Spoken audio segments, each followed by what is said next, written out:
How to change camera photo extension in iPhone.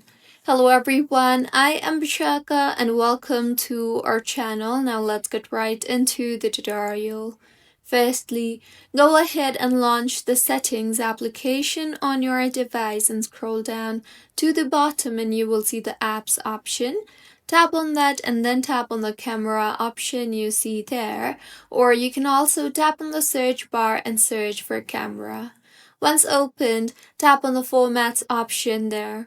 Now, under Camera Capture, you will see two options, that is High Efficiency and Most Compatible. If you choose High Efficiency, it uses HEIC for photos, which is smaller file size for similar quality, and not all apps or systems support it.